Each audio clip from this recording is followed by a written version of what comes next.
Hindi ako nakikita, oh. Mas malaki pa yung halaman sa akin. Ay, naku mga kapuso, wala po talagang tatalo sa sariwang hangin kapag kayo po'y dumayo sa ating mga kaprobinsyahanan o kaprobinsyahanan talaga. At dito nga mga kapuso, dinayo namin ang San Pablo, Laguna at ang isang restaurant na nasa gitna ng gubat mga kapuso, di ba?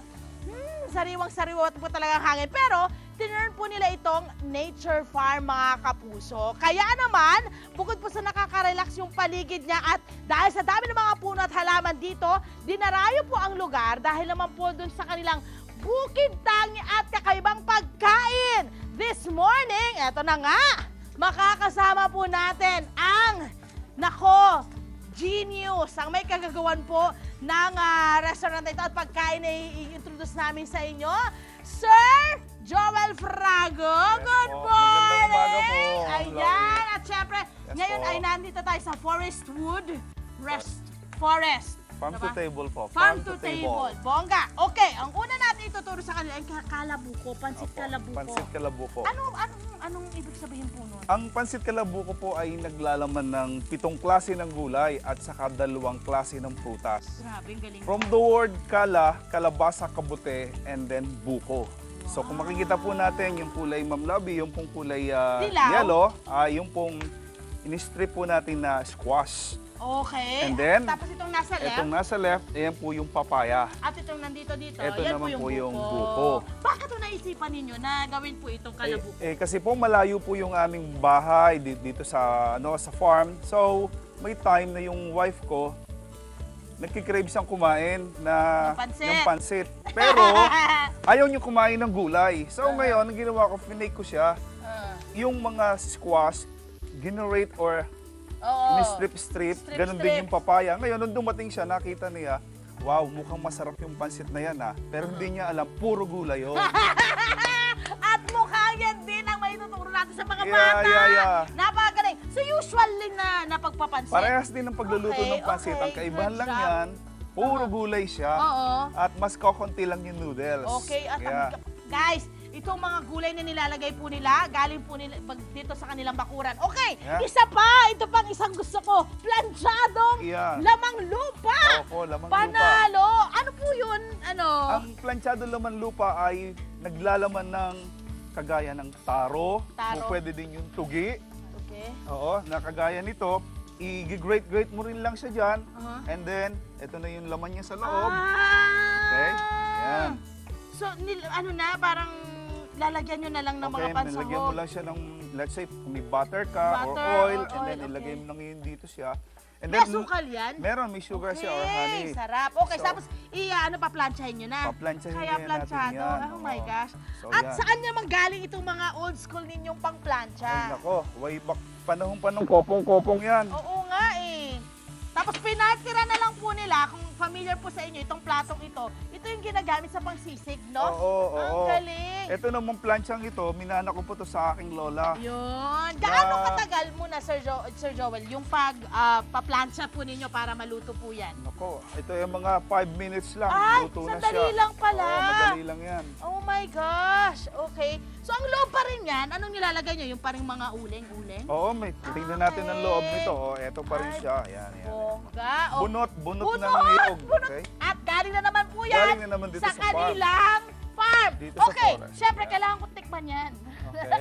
Kailangan matikman ko yan mga kapuso. Ito yung kanilang planchadong lamang lupa. Painitin muna daw ng konti. Ayan, okay ha? Para masarap. Ayan, syempre. Okay, pag in-order po ito, available po yan lagi. At pinapakita nyo sa akin yung mga customer kung paano siya niluluto. Yeah. Ganun ang ginagawa namin. Ay, tapos na yung pansit! Ako, naunahan ako sa pagluluto. Ang ganda ng pansit, guys. Dito na lang kung kakainin ko. Pahingin ako ng tinidor, please. Pahingin tinidor. Ayan, tikman natin. Sorry ha, dito ko na lang kakainin ha. Oh my gosh, ang sarap ng itsura nito. Wow, mainit. Umusok pa. Sarap. So natural ang lasa. Grabe, hindi ko malalaman na yung gulay. Nice one! Sa pagbabalik po namin mga kapuso, marami pang kakaibang pagkain na mula po sa kagubatan inyo. Kaya tutok lang sa inyong Pambansang Morning Show ang Unang Hirit! Ayan mga kapuso, nagbabalik po tayo dito sa isang magubat na restaurant. Yes, Diba? Kasama ko pa rin po si Sir Joel mga kapuso. At syempre pa, niluluto ko pa rin po itong kanilang napakasarap na kalabuko na meron pong 7 gulay at 2 prutas. Ang dami. Talagang mataas ng kanilang vitamins and minerals. And of course, ginagawa pa rin ni Sir Joel yung ating planchadong laman lupa. Ayan, yun naman po ay kanilang parang kakanin na rin mo mga kapuso or parang dessert. At ngayon naman, naku, may tuturo ka na naman sa amin nakakaiba. Siyempre po, ito po yung tinatawag nilang tinaktak na longganisa. This time mga kapuso, ito po yung nakikita po natin. Sir Joel, paano ba ginagawa yung tinaktak na longganisa? Ano po yung gamit po ninyo dyan, mga ingredients? So, meron po tayong native na baboy. Ito siya. Okay. And then, Native na baboy yan. Kayo rin nagpapa... kami nag-aalaga din ito. Grabe, kayo na. Okay, kami tapos, nagagawa dito. And then, gigilingin mo siya o tatantadin. Okay. Then, simple lang ang lahok niyan. Meron kang paminta, pepper, bawang. bawang, at pwede kang maglagay ng Tapos aminos. ilalagay dito sa Lalagay mo siya kawayan. dito sa kawayan. Ang galing. Tapos, Isisiksik nyo. yes, sisiksik mo and then lalagyan mo dapat ng pang-close sa loob. Ay, ito yung magiging pinaka-ano niya? Yeah, pansarado yan doon. Okay? Okay. So nilagay nyo talaga yun? Okay. And then, Ito after ay that, ano yan? Sa saging to, di ba? Oo, sa saging. So buhay ano ng Oo, sa saging, saging yung yan. parang bukong ng saging sa gitnang bahagi nito. Yun po yung ginagawa So, niya. yun Okay. siya ngayon doon. Tapos, ilalagay mo siya ngayon dito. Ito, lalagyan mo. So, lalahok mo na siya dito. Okay? Yan, mga kapuso. So, ganun lang kasimple. So, ganun lang kasimple ang paggawa ng longganisang gubat. Tinaktak yung Yeah. ganisang gubat. At Tinaktak. syempre mga kapuso, ito na yung magiging itsura niyan. Nandito Yeah. na siya. So, paano mo siya itataktak ngayon? Okay? Pagtataktak Ay, natin ayan yan. na. Ay, talagang ano, ibinababa yung bukas. Oo, bumubukas Okay, siya. tapos anong gagawin pong Okay, para pag makuha ready natin na siya yan? dyan, okay, ito na siya. Okay, eto na. 1, 2, 3.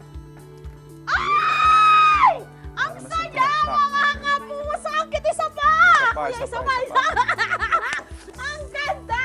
1, 2, ayaw. 1, 2, 3. Ayun! Ang saya! Okay! At lahat ito ay natural. Yan, natural lahat. Yan ang kagandahan, mga kapuso. Naku, napakarami pa po kami ibibigay sa inyo. Kaya tumutok lang kayo sa ating Pambansang Morning Show ang Unang Hirit! Thank you, Sir Yes, Joey. ma'am. Ang galing nyo. Tikman niyo po.